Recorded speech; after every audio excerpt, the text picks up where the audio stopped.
নাহমাদুহু ওয়া নুসাল্লি আলা রাসূলিহিল কারীম। আমাদের আজকের আলোচ্য বিষয় হলো রফে ইয়াদাইন করা, অর্থাৎ নামাজে রুকুর আগে এবং রুকুতে যাওয়ার সময় এবং রুকু থেকে উঠার পরে রফে ইয়াদাইন অর্থাৎ হাত উঠাতে হবে কি হবে না, এই ব্যাপারে মূলত। কিন্তু এটা নিয়ে আলোচনা করার আগে ভূমিকা হিসেবে কিছু গুরুত্বপূর্ণ কথা আলোচনা করব। সবার প্রতি একান্ত অনুরোধ থাকবে, আপনি যে দলেরই হন না কেন, লামাঝাবি অর্থাৎ আহলে হাদিস হন অথবা হানাফি হন, যে দলেরই হন না কেন, নিজেকে একটু মনোযোগ দিয়ে শুনবেন, নিরপেক্ষ মন নিয়ে শুনবেন। নিজেকে নির্দিষ্ট কোনো দলের মনে করে শুনবেন না যে আমি লামাঝাবি বা আমি হানাফি, না, এইভাবে নয়। বরং নিজেকে মুসলিম মনে করে সত্য জানা দরকার আমার, এরকম একটা আগ্রহ নিয়ে শুনবেন এবং সত্যকে গ্রহণ করার মানসিকতা নিয়ে শুনবেন। যদিও সেটা নিজের এতদিনের কি বলে মতের বিরুদ্ধেই যাক না কেন, এতদিন যেটার উপর আমল করে আসছি সেটার বিরুদ্ধেই যাক না কেন। তো আল্লাহ যদি তৌফিক দেন তাহলে আমি আলোচনা শুরু করছি। আল্লাহ তাআলা আমাকে সঠিকভাবে আলোচনা করার তৌফিক দান করুন, ভুল ভ্রান্তি থেকে রক্ষা করুন, সহজভাবে আলোচনা পেশ করার তৌফিক দান করুন, আমিন সাল্লাল্লাহু আলাইহি ওয়াসাল্লাম।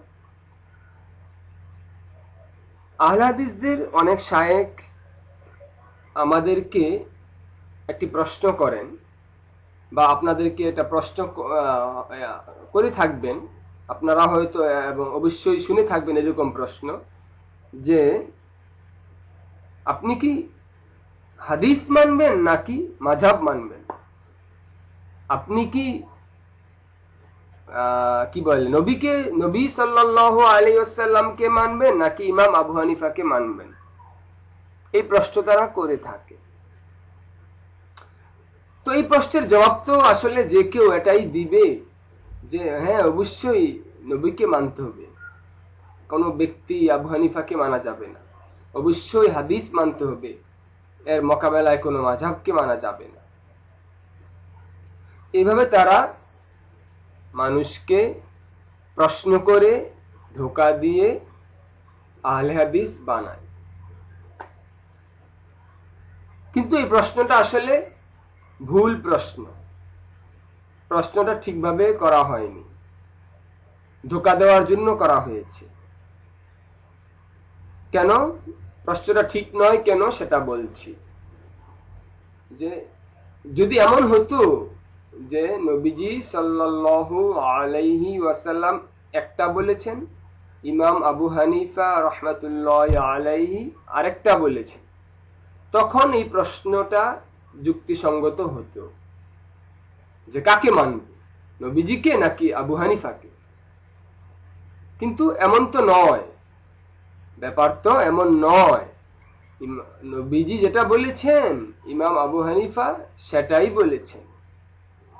যদি এমন হতো যে নবীজি বলেছেন 5 ওয়াক্ত নামাজ পড়বে, ইমাম আবু হানিফা রাহমাতুল্লাহি আলাইহি বলেছেন 4 ওয়াক্ত নামাজ পড়বে, তাহলে এই প্রশ্ন খাটতো। যদি এমন হতো যে নবীজি সাল্লাল্লাহু আলাইহি ওয়াসাল্লাম বলেছেন 30 দিন রোজা রাখতে আর আবু হানিফা বলেছেন 20 দিন রোজা রাখতে, তাহলে এই প্রশ্নটা খাটতো। কিন্তু ব্যাপার কি আসলে এমন? না, কোশ্চিন কালেও নয়। নবীজি যেটা বলেছেন, নবী সাল্লাল্লাহু আলাইহি ওয়াসাল্লাম যেটা বলেছেন, ইমাম আবু হানিফা সেটাই বলেছেন। নবীজি যেটা বলেছেন ইমাম আবু হানিফা সেটাই করতে বলেছেন, ভিন্ন কিছু বলেননি। সুতরাং এই জায়গায় এই কথা খাটে না যে নবীকে মানবা নাকি ইমাম আবু হানিফাকে মানবা। আরে বাবা, ইমাম আবু হানিফাকে মানা মানেই তো নবীকে মানা, কারণ নবী যেটা বলেছেন ইমাম আবু হানিফা সেটাই বলেছেন।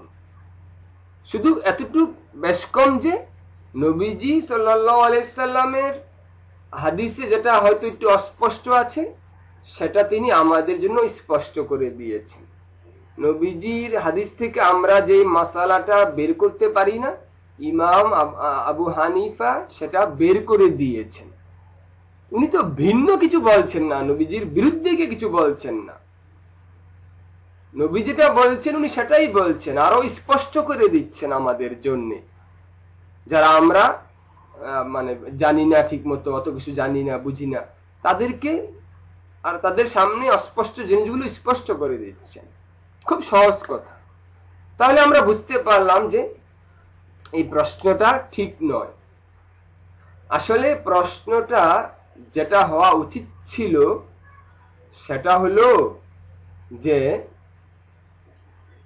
নবীজির হাদিসকে কি আমরা এই শেষ জামানার বা এই ফিতনা ফাসাদের জামানায়, নবী সাল্লাল্লাহু আলাইহি সাল্লাম বলে গিয়েছেন আরো যে এই জামানায় আস্তে আস্তে আলেমদেরকে উঠায় নেওয়ার মাধ্যমে আল্লাহ তাআলা ইলমকে উঠিয়ে নেবেন, মূর্খতার ব্যাপক প্রসার হবে, মূর্খতার প্রসার হবে। আল্লাহ নবী সাল্লাল্লাহু আলাইহি সাল্লাম ভবিষ্যৎবাণী করে গিয়েছেন যে আলেমদেরকে উঠিয়ে নেওয়া হবে, মানুষ জাহেলদেরকে আলেমদের জায়গায় বসিয়ে তাদেরকে মাসালা জিজ্ঞাসা করবে, ফলে ওই সমস্ত নামে আলেমরা নিজেরাও পথভ্রষ্ট হবে, মানুষকেও পথভ্রষ্ট করবে। এটা হলো শেষ জামানার অবস্থা, যে আলেমদের জায়গায় জাহেলরা গিয়ে বসবে, মূর্খতার ব্যাপক প্রসার হবে। নবীজি ভবিষ্যৎবাণী করে গিয়েছেন। তো প্রশ্নটা যেটা হওয়া উচিত ছিল যে এই ফিতনা ফাসাদের, এই মূর্খতার প্রসারের জামানার অযোগ্য লোকের মন গড়া ভুল ব্যাখ্যা অনুযায়ী হাদিসকে মানব, নাকি সেই সাহাবীদেরকে যিনি দেখছেন তাবেঈদের বরকতময় পুণ্যময় জামানার মস্ত বড় যোগ্য আলেম ইমামে আজম আবু হানিফা রাহমাতুল্লাহি আলাইহি সঠিক ব্যাখ্যা অনুযায়ী হাদিসকে মানব, কোনটা করব? এটা হওয়া দরকার ছিল প্রশ্ন। যে এই শেষ জামানার ফিতনা ফাসাদের মূর্খতার জামানার অযোগ্য লোকের মন গড়া ভুল ব্যাখ্যা অনুযায়ী হাদিস মানব, নাকি পুণ্যময় বরকতময় যুগের মস্ত বড় যোগ্য আলেম ইমামে আজম আবু হানিফা রাহমাতুল্লাহি আলাইহির সঠিক ব্যাখ্যা অনুযায়ী নবীজির হাদিসকে মানব, কোনটা? এটা হওয়া উচিত ছিল প্রশ্ন। কিন্তু এটা প্রশ্ন না করে আপনাকে ধোঁকা দেওয়ার জন্য কি প্রশ্ন করেছে যে নবীকে মানব নাকি ইমাম আবু হানিফাকে মানব? প্রশ্নটাই একদম মারাত্মক ভুল, মারাত্মক বিভ্রান্তিকর প্রশ্ন। তাহলে কি প্রশ্ন করা উচিত ছিল? আমরা বুঝলাম যে নবীজির হাদিসকে কি নিজেদের অযোগ্য লোকের মন গড়া ভুল ব্যাখ্যা অনুযায়ী মানব, নাকি যোগ্য লোকের সঠিক ব্যাখ্যা অনুযায়ী মানব? পুণ্যময় বরকতময় যুগের মস্ত বড় যোগ্য আলেমের ব্যাখ্যা অনুযায়ী মানব, নাকি মূর্খতার আর ফিতনা ফাসাদের যুগের অযোগ্য আলেমের ব্যাখ্যা অনুযায়ী মানব? এটার কি জবাব আসবে? অবশ্যই এই জবাবই দিতে হবে যে না, যে বরকতময় পুণ্য যুগে মস্ত বড় যোগ্য আলেম ইমামে আজম আবু হানিফা রাহমাতুল্লাহ আলাইহির ব্যাখ্যা অনুযায়ী কি করতে হবে? আমাদেরকে হাদিসের উপরে আমল করতে হবে, ওনার কথার উপরে নয়, বরং হাদিসের উপরে আমল করতে হবে, কিন্তু ওনার ব্যাখ্যা অনুযায়ী। আমরা যে জায়গাটা বুঝি না উনি সেই জায়গাটা ব্যাখ্যা করে দিয়েছেন। আমরা যে মশলাটা হাদিস থেকে বের করতে পারি না উনি সেটা যোগ্য, উনি সেটা মানে সঠিক ভাবে বের করে নিয়ে এসেছেন। এটা তো এটাই এই হওয়া দরকার ছিল প্রশ্ন এবং তার উত্তর। তো যদি আপনি ওই সাহেবকে জবাব দিয়ে দেন তাহলে সে কিন্তু থেমে থাকবে না, এবার সে আপনাকে বিভ্রান্ত করার জন্য আরো গভীর মানে এবং সূক্ষ্ম ফাঁদ পাতবে। এবার সে আপনাকে বলবে যে না, তোমার কথা ঠিক নয়, তুমি যে বলেছ নবীজি সাল্লাল্লাহু আলাইহি ওয়াসাল্লাম যেটা বলেছেন আবু হানিফাও সেটাই বলেছেন, তোমার এই কথা ঠিক নয়, আমি তোমাকে দলিল দেখাচ্ছি। এটা আপনাকে বলবে কে?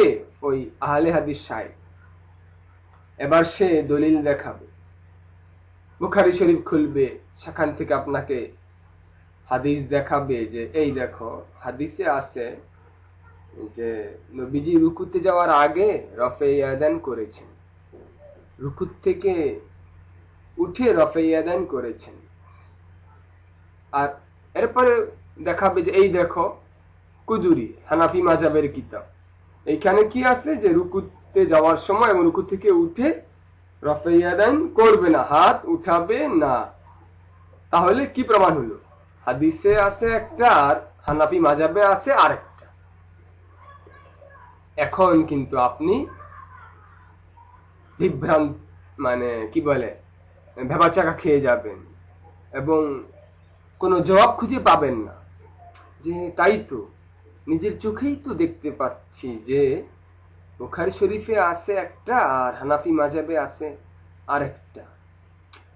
তাইলে তো এখন একটু আগে আমি তো বলেছিলাম যে যে মানে হাদিস এর বিরুদ্ধে গেলে কোনো কিছু হাদিসই মানতে হবে, হানাফি মাযহাব হাদিসের বিরুদ্ধে নয়। কিন্তু এখন তো দেখতে পাচ্ছি হানাফি মাযহাব হাদিসের বিরুদ্ধে হয়ে যাচ্ছে। তো আপনি এখন আর কোনো জবাব খুঁজে পাবেন না। তাহলে কি আর জবাব নেই? অবশ্যই আছে। হানাফি মাযহাবের কিতাবে লেখা আছে একটা আর বুখারী শরীফ হাদিসে আছে আরেকটা। কেন এরকম হলো? এর কি জবাব? এর জবাব অবশ্যই আছে এবং আমরা ইনশাআল্লাহ সেই জবাব দেওয়ার চেষ্টা করব। তবে এর আগে আমরা একটু দেখি যে কি কারণে এই যে এই জায়গায় এসে আপনি লামাযাবি তথা আহলে হাদিস শায়েখের বিভ্রান্তির জবাব দিতে পারছেন না। কেন পারছেন না? কেন একটা সাধারণ মুসলমান এই জায়গায় এসে ধোঁকা খেয়ে যাচ্ছে? এর কিছু কারণ আছে, আমরা সেই কারণগুলো এখন একটু দেখি বের করতে পারি কিনা। এক নাম্বার কারণ যেটা মানে যেখান থেকে শুরু আর কি, যে বেশিরভাগ সাধারণ মুসলমানই হাদিসের কিতাব যে আসলে কয়টা বা এটা তারা ঠিক মতো জানে না। তারা শুধু জানে যে এই তো বুখারী, মুসলিম, আবু দাউদ, তিরমিজি, এই বাস কয়েকটা হাতে গোনা 4-5টা কিতাবের নাম তারা জানে যে এগুলো হলো হাদিসের কিতাব। কিন্তু এইসব কিতাবের বাইরেও যে আরো অনেক কিতাব আছে হাদিসে এবং অনেক বড় বড় কিতাব আছে, এগুলো তারা জানে না। এটা হলো এক নাম্বার কারণ, যে আসলে হাদিসের সংখ্যা কত, হাদিসের কিতাব কত, এই ব্যাপারে তাদের সুস্পষ্ট ধারণা নেই। এক। এরপরে 2 নাম্বার ধাপে 2 নাম্বার কারণ, যে সাধারণ মুসলমান, অনেক মুসলমান এরকম ভাবে যে সহিহ হাদিস শুধুমাত্র এই বুখারী শরীফে যেগুলো আছে সেগুলোই, এর বাইরে বুখারী বা মুসলিমের বাইরে আর কোনো সহিহ হাদিস নেই। এটা অনেকে ভাবে, অথচ এটাও ভুল।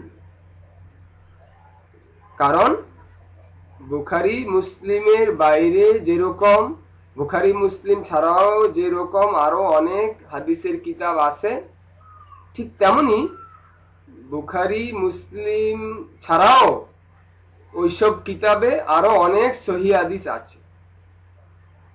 এমন এমন হাদিস আছে যেগুলো বুখারী মুসলিমে নেই, এবং ইমাম বুখারী, ইমাম মুসলিম রহমতুল্লাহ আলাইহিমা, ওনারা কিন্তু বলেই গিয়েছেন যে সব সহিহ হাদিস কিন্তু আমরা কি করিনি, এই বুখারী বা মুসলিমে আনিনি, বাছাই করে কিছু এনেছেন। কারণ সব সহিহ হাদিস আনতে গেলে তো সেটা বিরাট কিতাব হয়ে যাবে, এজন্য বাছাই করে ওনারা কিতাব সংকলন করেছেন। সব সহিহ হাদিস বুখারীতে বা মুসলিমে আসেনি, অনেক সহিহ হাদিস আছে অন্য সব কিতাবে। গেল 2। 3, সাধারণ মুসলমানরা কি করে যে কোনো ব্যাপারে একটা হাদিস দেখি একটা ডিসিশনে পৌঁছে যায়, অথচ এটা ভুল। কোনো ব্যাপারে ইসলাম কি বলে এই ব্যাপারে শুধু একটা হাদিস বা একটা আয়াত দেখেই চট করে একটা ডিসিশন নিয়ে নেওয়া ভুল। শুধু ভুল নয়, অতি মারাত্মক ভুল। এই ভুল অনেক সময় আমাকে একদম কঠিন ভাবে ভ্রান্ত পথে, গুমরাহির পথে নিয়ে যেতে পারে। একটা উদাহরণ দিচ্ছি ছোট্ট করে, যে বুখারীতে হাদিসে আছে যে নাকি ফজর আর আসর নামাজ পড়লো সে জান্নাতে চলে গেল। হায় হায়, তো শুধু একটা হাদিস দেখেই যদি এখন কেউ এটার উপর আমল করা শুরু করে, শুধু ওই ফজর আর আসর নামাজ পড়ে, তাহলে সে কি জান্নাতে যাবে নাকি জাহান্নামে যাবে? এটা জাস্ট একটা উদাহরণ দিলাম। এরকম শত শত উদাহরণ আছে যে কোনো ব্যাপারে শুধু একটা হাদিস দেখেই চট করে কোনো সিদ্ধান্তে পৌঁছে যাওয়া মারাত্মক গুমরাহি। বরং কোনো বিষয়ে ইসলাম কি বলে এই সিদ্ধান্তে পৌঁছতে গেলে কি করতে হবে, ওই ব্যাপারে কোরআনের আয়াত কি কি আছে, কি কি হাদিস আছে, এবং এই আয়াত ও হাদিসের কি ব্যাখ্যা সাহাবায়ে কেরাম দিয়েছেন, বা কিভাবে এই হাদিস আর কোরআনের উপরে আমল করেছেন, এগুলো সব দেখতে হবে। এগুলো সব সামনে রেখে ঠান্ডা মাথায় গভীর চিন্তা করে একটা সিদ্ধান্ত সেখান থেকে বের করে নিয়ে আসতে হবে। একটা দুইটা হাদিস দেখে চট করে কোনো সিদ্ধান্ত নেওয়া মারাত্মক গুমরাহির দরজা খুলে দিতে পারে। তো সাধারণ মানুষ এই ভুলটাকে, এই দুর্বলতাটাকে কাজে লাগায় এই শায়েখরা।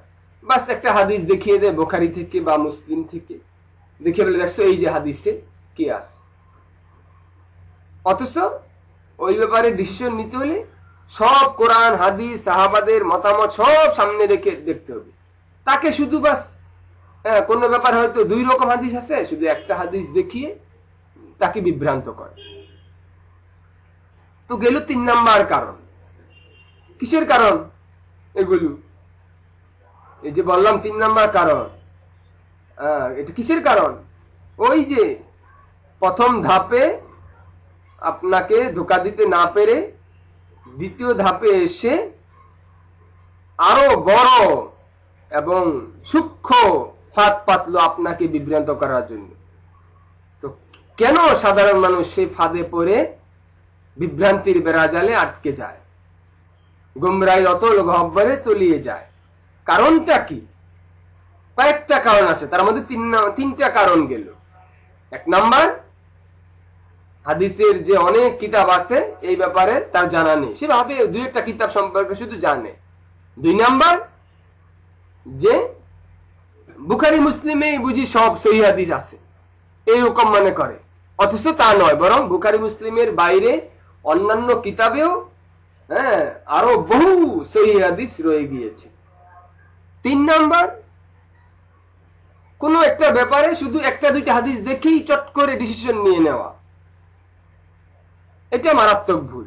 বরং কোন ব্যাপারে সঠিক সিদ্ধান্ত নিতে হলে ওই ব্যাপারে যত আয়াত হাদিস সাহাবাদের মতামত আমল আছে এগুলো সব সামনে রেখে ডিসিশন নিতে হবে। এবার আসুন 4 নম্বর কারণ, যে 4 নম্বর কারণটি হলো সাধারণ মানুষ ভাবে কোরআন হাদিস এক।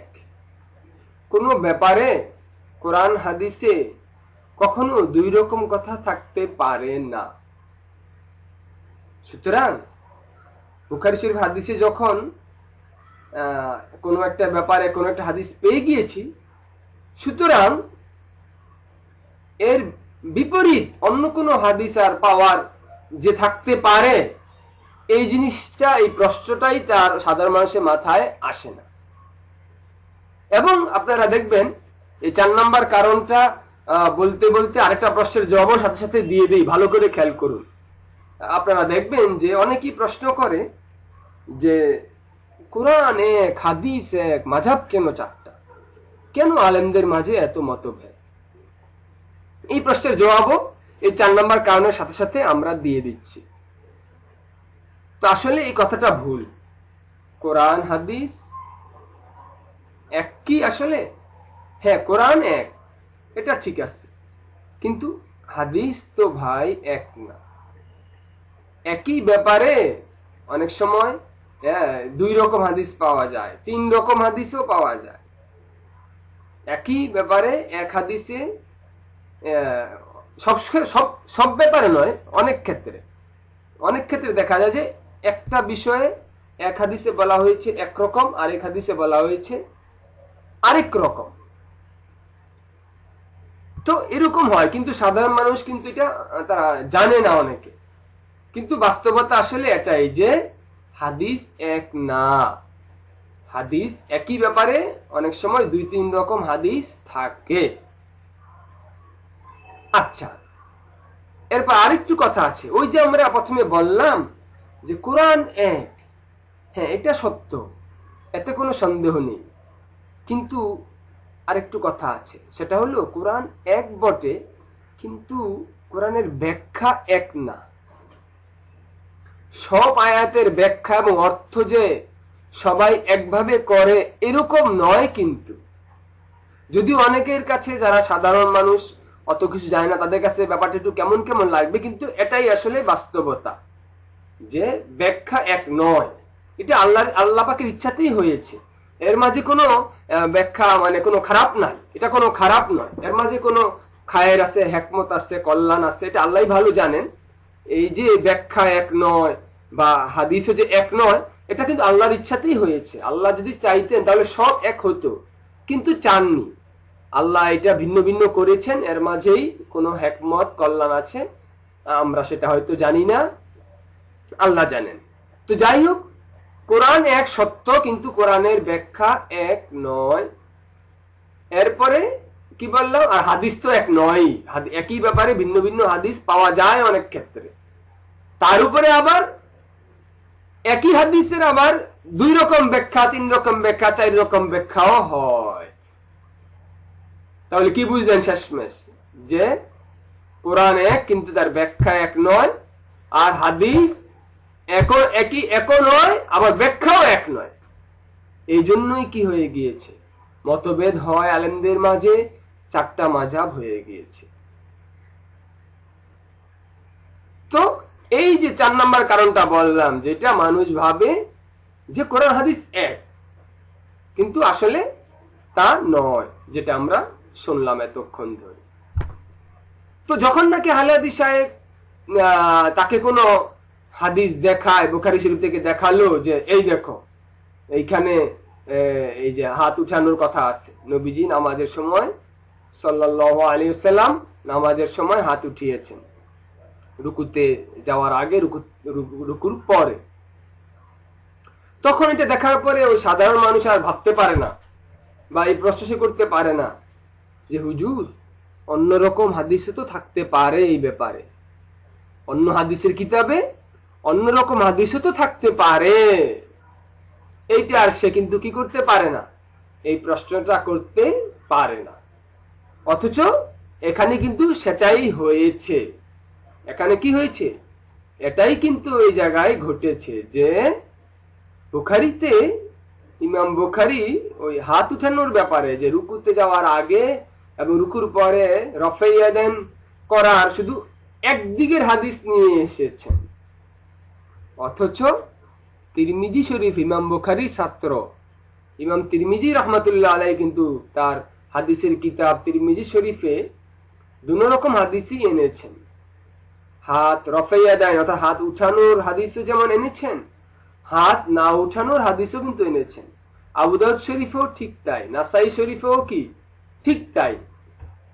এরকম মুসান্নাফে ইবনে আবি শাইবা এক বিরাট বড় হাদিসের কিতাব, 24-25 খন্ডের কিতাব, ইমাম বুখারীরও আগের, উনি ইমাম বুখারীরও আগের। এই কিতাবের মধ্যেও কিন্তু কি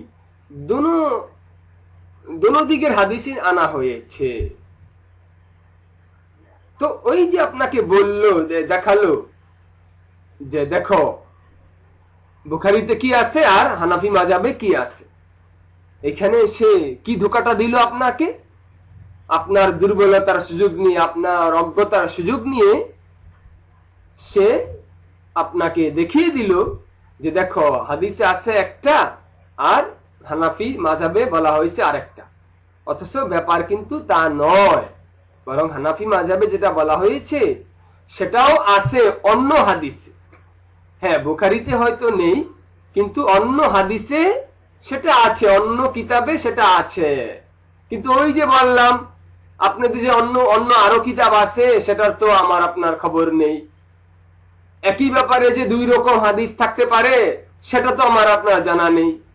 ফলে আমাদের এই সরলতা এবং না জানা থাকাটার সুযোগ নিয়ে তারা আমাদেরকে ধোঁকা দিচ্ছে। তো আপনাকে যখন বলবে যে দেখছো ওই যে বুখারীতে একটা আছে, হানাফি মাযহাবে আরেকটা আছে, তখন আপনি কি বলবেন?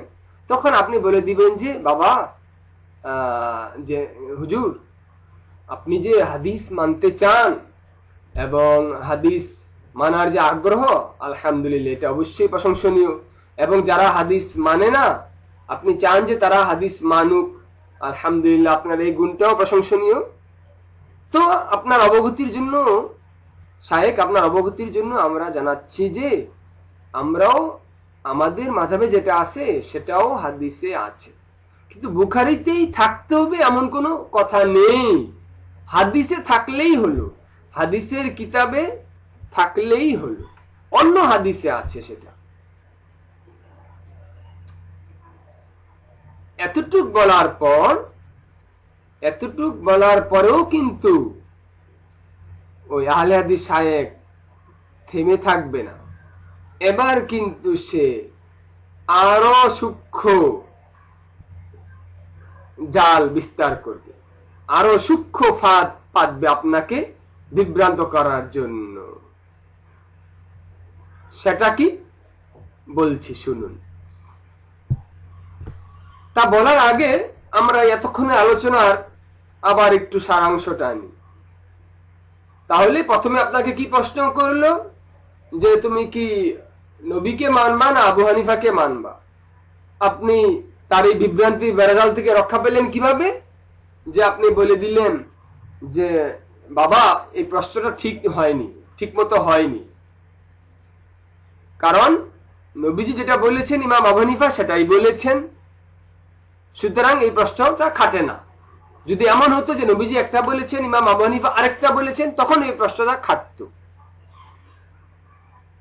তারপরে সে আপনাকে কি বলবে, এরপরে দ্বিতীয় ধাপে সে এসে কি করলো, আরেকটা ধোঁকা দিল, যে দেখালো যে দেখো বুখারীতে আছে এক, হাদিসে আছে একটা, এরপরে হানাফি মাযহাবের কিতাবে আছে আরেকটা।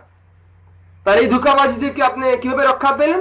যে আপনি বললেন যে হুজুর, বুখারীতেই থাকতে হবে এমন কোনো কথা নেই, হাদিসের আরো অনেক কিতাব আছে, আমাদের হানাফি মাযহাবে যেটা আছে এটাও হাদিসে আছে, অন্য কিতাবে আছে, তিরমিজিতে আছে, মুসন্নাফ ইবনে আবি শাইবার হাদিসে আছে, আবু দাউদ শরীফে আছে, নাসাই শরীফে আছে, মুসনাদ আহমদে আছে, অন্য হাদিসের কিতাবে আছে, মুয়াত্তা মুহাম্মদে হাদিসের কিতাবে আছে।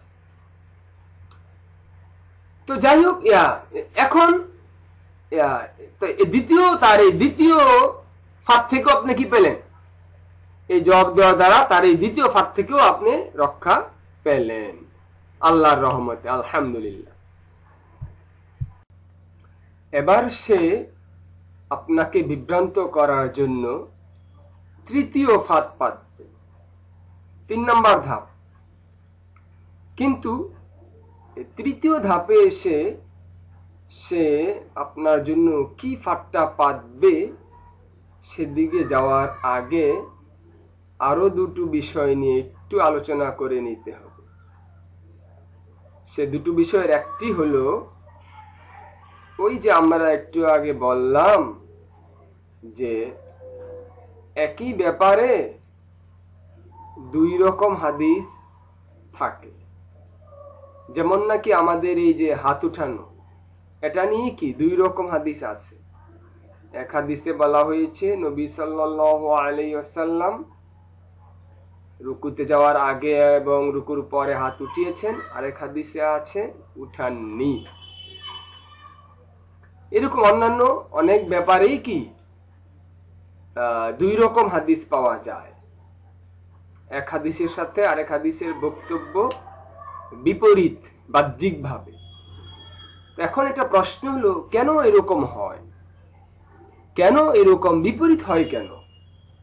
তো আসলে এর অনেক কারণ আছে। তার মধ্যে অন্যতম একটা কারণ হলো যে নবীজি অনেক ক্ষেত্রে দুই রকমই আমল করেছেন, যে দুই রকম করারই অবকাশ আছে। তখন কোন সাহাবী হয়তো একরকম দেখেছেন, উনি সেটা বর্ণনা করেছেন, আবার আরেক সাহাবী আরেক রকম দেখেছেন, তো তিনি সেটা বর্ণনা করেছেন। ফলে দুই রকম হাদিস হয়ে গিয়েছে। আবার আরেকটা কারণ এও হতে পারে যে ইসলামের বিধিবিধানগুলো ধীরে ধীরে এসেছে, একবারে আসেনি। কোরআন শরীফ ধীরে ধীরে নাজিল হয়েছে। বিধান, ইসলামের বিধান যে সবসময় 23 বছরের নবুয়তি জীবনে শুরু থেকে নিয়ে শেষ পর্যন্ত একরকম ছিল এরকম নয়। আল্লাহ তাআলা অনেক ক্ষেত্রে বিধানের পরিবর্তন করেছেন। প্রথমে একটা বিধান ছিল, পরবর্তীতে সেই বিধান পাল্টিয়ে আরেকটি বিধান দিয়েছেন। প্রথমে নামাজে কথা বলা জায়েজ ছিল, পরবর্তীতে সেটা নিষিদ্ধ হয়ে গিয়েছে।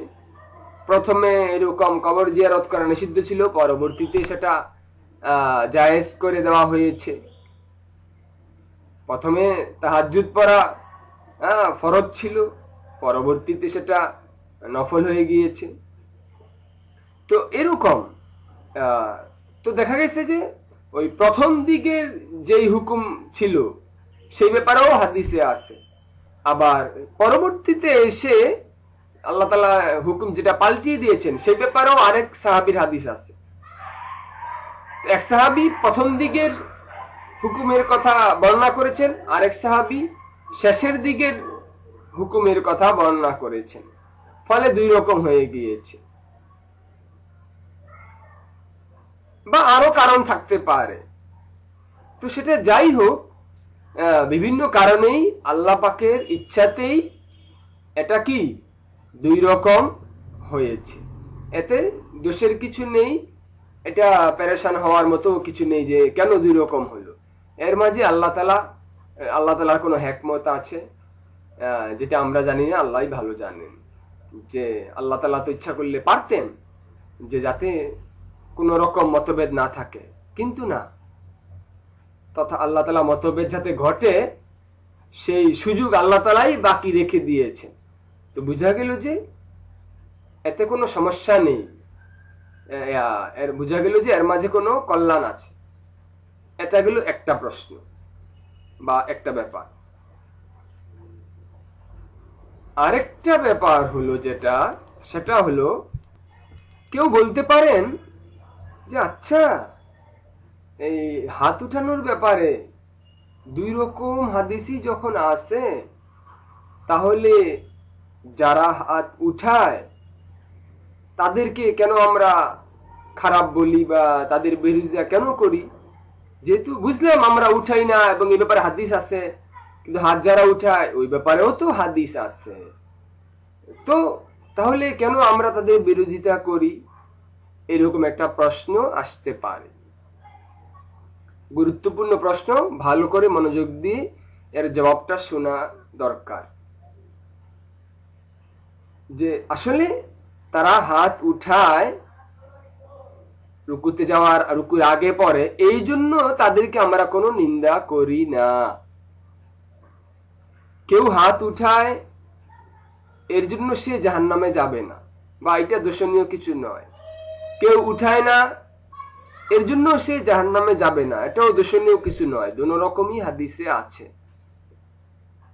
মতভেদ হলো যে মানে কোনটা করা বেশি উত্তম অনুত্তম, এই সামান্য ব্যাপার নিয়ে মতভেদ। তো হাত উঠালেও সমস্যা নেই, না উঠালেও সমস্যা নেই। উঠালেও জাহান্নামে যাবেন না, না উঠালেও জাহান্নামে যাবেন না। তাহলে সমস্যাটা কোথায়? হ্যাঁ, সমস্যাটা হলো এই জায়গায় যে এই সামান্য ব্যাপারটা নিয়ে আপনি অযথা উম্মতের মাঝে একটা বিরোধ সৃষ্টি করলেন, একটা ফিতনা ফাসাদ সমাজের মধ্যে একটা দ্বন্দ্ব সৃষ্টি করলেন, মুসলমানদেরকে পেরেশান করলেন। অযথা আপনি হাত উঠান, ভালো কথা, কিন্তু অযথা আপনি হানাফি মাযহাবের আলেমদেরকে জোর করে মিথ্যা অপবাদ চাপিয়ে দিলেন যে ওনারা হাদিস মানে না। দেখেন, বুখারীতে একটা আছে আর ওনারা করে আরেকটা, হাদিসে একটা আছে ওনারা করে আরেকটা। এই যে অযথা একটা বিরাট সংখ্যক মানে মুসলমানদের এক দলকে হাজার হাজার লক্ষ লক্ষ উলামায়ে কেরামের উপরে একটা মিথ্যা অপবাদ আপনি চাপিয়ে দিলেন, যারা হাদিস মানে না, এরা হাদিসের বিরোধী আমল করে। এই যে এইটাই হলো গিয়া সমস্যা।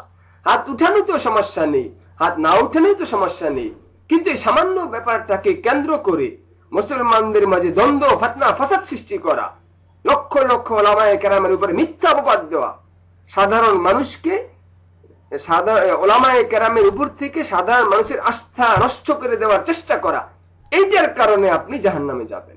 এইটা হলো গিয়ে দোষণীয়। আশা করি আমি ব্যাপারটা বুঝাতে পেরেছি। আল্লাহ তাআলা আমাদেরকে এই জাতীয় গোলামি, কট্টরতা থেকে আমাদেরকে আল্লাহ তাআলা হেফাজত করুক। আমিন। সাল্লাল্লাহু আলাইহি ওয়াসাল্লাম।